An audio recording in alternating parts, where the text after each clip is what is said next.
ओम शांति। 25 अक्टूबर 2024 की साकार मुरली। बाबा ने कहा, मीठे बच्चे, बाप की एक नज़र मिलने से सारे विश्व के मनुष्य मात्र निहाल हो जाते हैं। इसलिए कहा जाता है नज़र से निहाल। स्वामी किंदा सतगुरु। प्रश्न।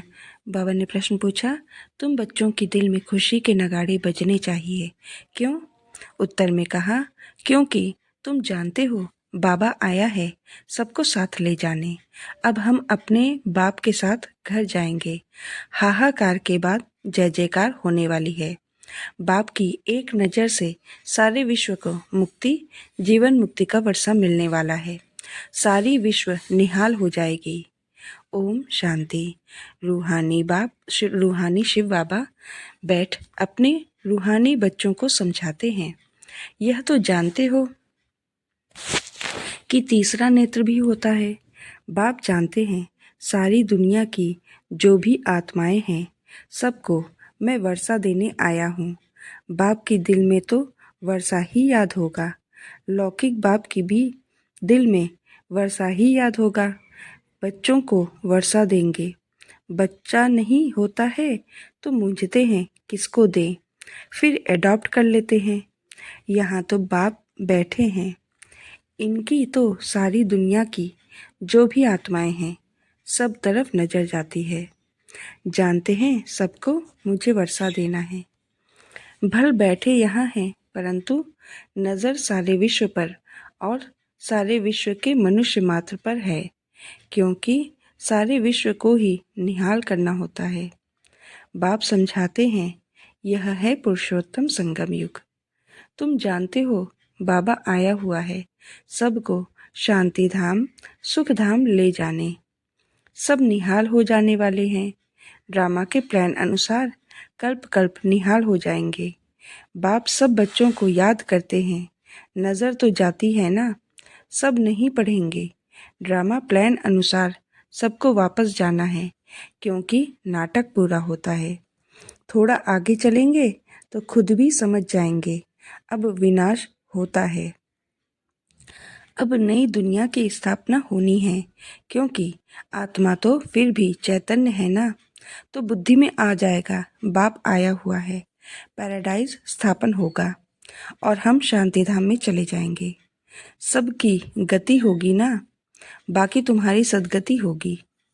अभी बाबा आया हुआ है, हम स्वर्ग में जाएंगे। जय जयकार हो जाएगी। अभी तो बहुत हाहाकार है।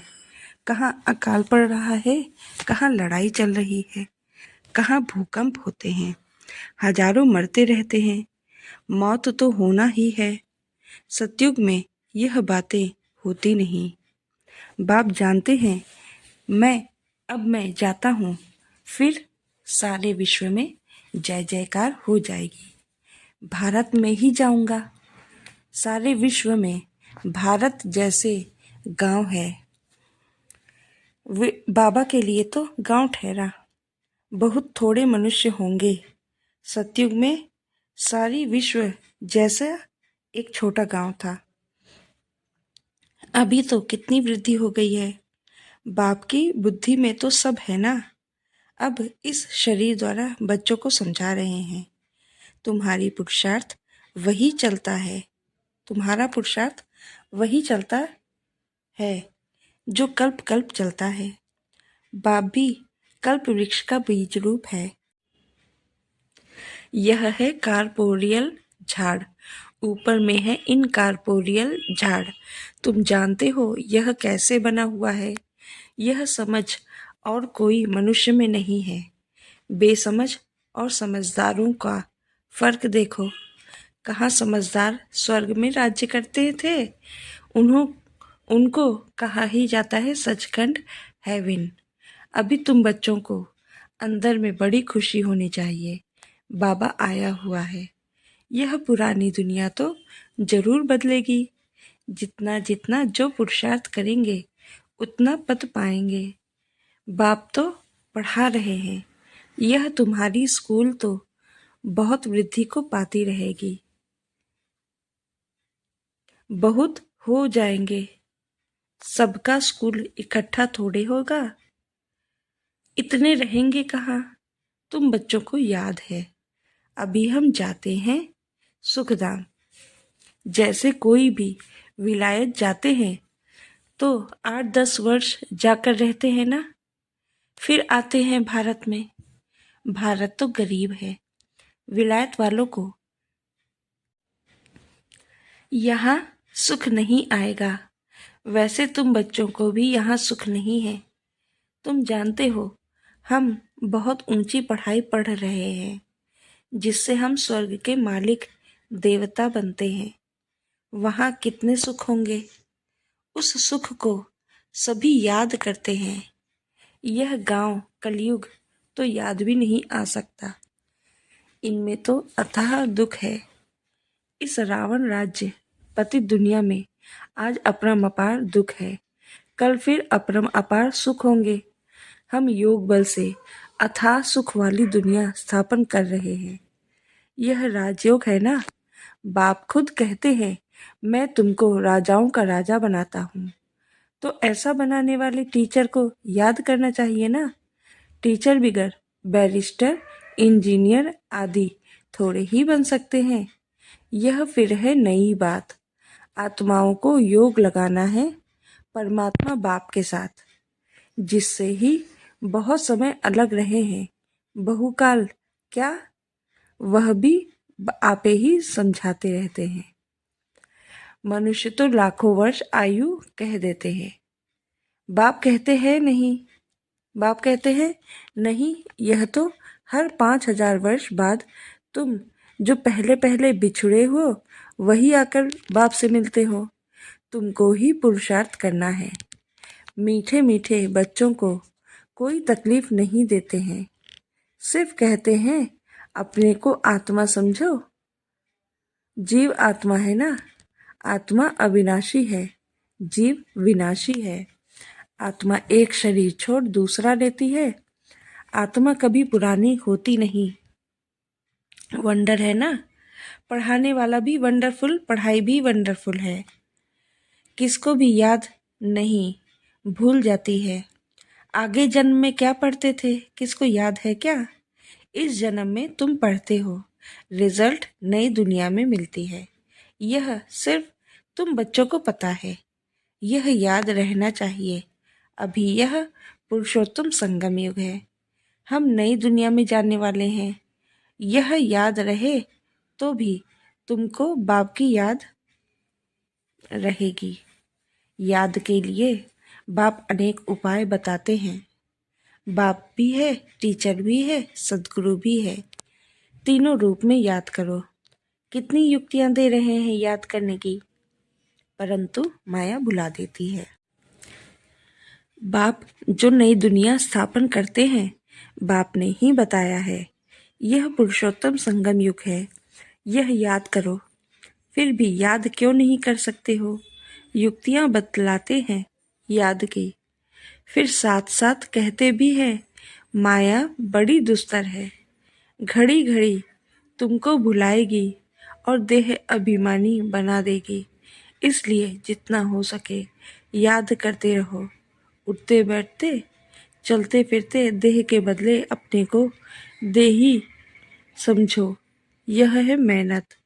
नॉलेज तो बहुत सहज है। सब बच्चे कहते हैं याद ठहरती नहीं। तुम बाप को याद करते हो, माया फिर अपनी तरफ खींच लेती है। इस पर ही यह खेल बना हुआ है। तुम भी समझते हो हमारा बुद्धि योग जो बाप के साथ और पढ़ाई की सब्जेक्ट में होना चाहिए वह नहीं है। भूल जाते हैं, परंतु तुम्हें भूलना नहीं चाहिए। वास्तव में इन चित्रों की भी दरकार नहीं है, परंतु पढ़ाने समय कुछ तो आगे रखना चाहिए ना। कितने चित्र बनते रहते हैं। पांडव गवर्नमेंट के प्लान देखो कैसे कैसे हैं। उस गवर्नमेंट के भी प्लान हैं। तुम समझते हो नई दुनिया में सिर्फ भारत ही था, बहुत छोटा था। सारा भारत विश्व का मालिक था, एवरीथिंग न्यू होती है। दुनिया तो एक ही है, एक्टर्स भी वही है। चक्र फिरता जाता है। तुम गिनती करके करेंगे इतना सेकंड, इतने घंटे, इतने दिन बाद, इतने दिन वर्ष पूरे हुए, फिर चक्र फिरता रहेगा। 5,000 वर्ष पूरे हो गए हैं। सब सीन सिनारी खेल पाल होते आते हैं। कितना बड़ा बेहद का झाड़ है। झाड़ के पत्ते तो गिन नहीं सकते हैं। यह झाड़ है। इसका फाउंडेशन देवी देवता धर्म है।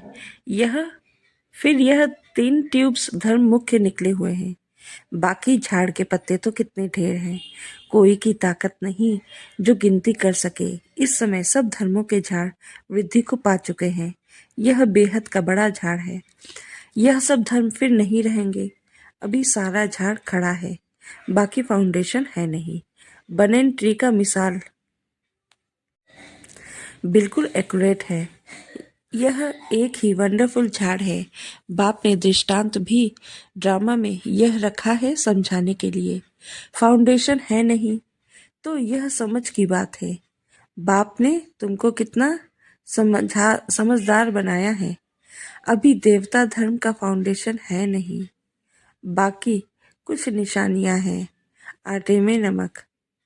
प्रायः यह निशानियां बाकी रही हैं, तो बच्चों की बुद्धि में यह सारा ज्ञान आना चाहिए।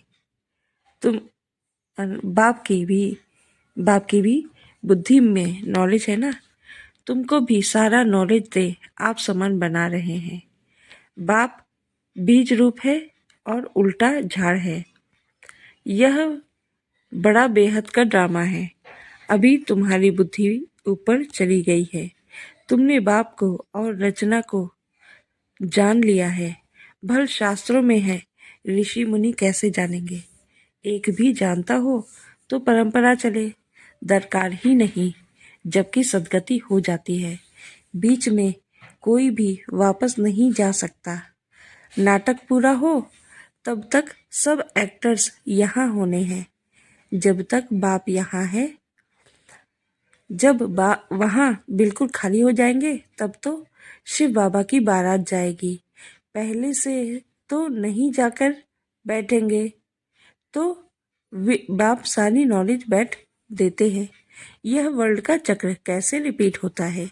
सतयुग, त्रेता, द्वापर, कलयुग, फिर संगम होता है। गायन है, परंतु संगम युग कब होता है यह किसको पता नहीं है। तुम बच्चे समझ गए हो। 4 युग हैं। यह है लीप युग। इसको मिड गेट कहा जाता है। श्री कृष्ण को भी मिड गेट दिखाते हैं। तो यह नॉलेज को मोड़ तोड़ कर भक्ति में क्या बना दिया है। ज्ञान का सारा सूत मुझा हुआ है। उनको समझाने वाला तो एक ही बाप है। प्राचीन राजयोग सिखलाने के लिए विलायत में जाते हैं। वह तो यह है ना, प्राचीन अर्थात पहला, सहज अर्थात प्राचीन अर्थात पहला सहज राजयोग सिखलाने बाप आए हैं। कितना अटेंशन रहता है। तुम भी अटेंशन रखते हो कि स्वर्ग स्थापन हो जाए। आत्मा को याद तो आता है ना। बाप कहते हैं यह नॉलेज जो मैं अभी तुमको देता हूँ फिर मैं ही आकर दूंगा। यह नई दुनिया के लिए नया ज्ञान है। यह ज्ञान बुद्धि में रहने से खुशी बहुत होती है। बाकी थोड़ा टाइम है। अब चलना है। एक तरफ खुशी होती है, दूसरी तरफ फिर फील भी होता है। अरे ऐसा मीठा बापा, हम फिर कल्प बाद देखेंगे। बाप ही बच्चों को इतना सुख देते हैं ना। बाप आते ही हैं शांतिधाम सुखधाम में ले जाने। तुम शांतिधाम सुखधाम को याद करो तो बाप भी याद आएगा। इस दुखधाम को भूल जाओ। बेहद का बाप बेहद की बात सुनाते हैं। पुरानी दुनिया से तुम्हारा ममत्व निकलता जाएगा तो खुशी भी होगी। तुम रिटर्न में फिर सुखधाम में जाते हो, सतो प्रधान बनते जाएंगे। कल्प कल्प जो बने हैं वही बनेंगे और उनको ही खुशी होगी। फिर यह पुराना शरीर छोड़ देंगे, फिर नया शरीर लेकर सतो प्रधान दुनिया में आएंगे। यह नॉलेज खलास हो जाएगी। बातें तो बहुत सहज है। रात को सोते समय ऐसे ऐसे सिमरन करो तो भी खुशी रहेगी। हम यह बन रहे हैं। सारे दिन में हमने कोई शैतानी तो नहीं की। 5 विकारों से कोई विकार नहीं आया। 5 विकारों से कोई विकार ने हमको सताया तो नहीं, लोभ तो नहीं आया। हम अपने ऊपर जांच रखनी है। अच्छा, मीठे मीठे सिकी लधे बच्चों प्रति माता पिता बाप दादा का याद प्यार और गुड मॉर्निंग। रूहानी बाप की रूहानी बच्चों को नमस्ते। हम रूहानी बच्चों की रूहानी बाप दादा को याद प्यार गुड मॉर्निंग, नमस्ते नमस्ते नमस्ते। शुक्रिया बाबा। धारणा के लिए मुख्य सार। 1 नंबर, योग बल से अथाह सुखों वाली दुनिया स्थापन करनी है। इस दुख की पुरानी दुनिया को भूल जाना है। खुशी रहे कि हम सचखंड के मालिक बन रहे हैं। रोज अपनी जांच करनी है कि सारे दिन में कोई विकार ने सताया तो नहीं, कोई शैतानी काम तो नहीं किया, लोभ के वश तो नहीं हुए। बाबा ने वरदान दिया। वरदाता द्वारा सर्वश्रेष्ठ संपत्ति का वरदान प्राप्त करने वाले संपत्तिवान भव। किसी के पास अगर सिर्फ स्थूल संपत्ति है तो भी सदा संतुष्ट नहीं रह सकते। स्थूल संपत्ति के साथ अगर सर्व गुणों की संपत्ति, सर्व शक्तियों की संपत्ति और ज्ञान की श्रेष्ठ संपत्ति नहीं है तो संतुष्टता सदा नहीं रह सकती। आप सबके पास तो यह सब श्रेष्ठ स्मृतियां हैं।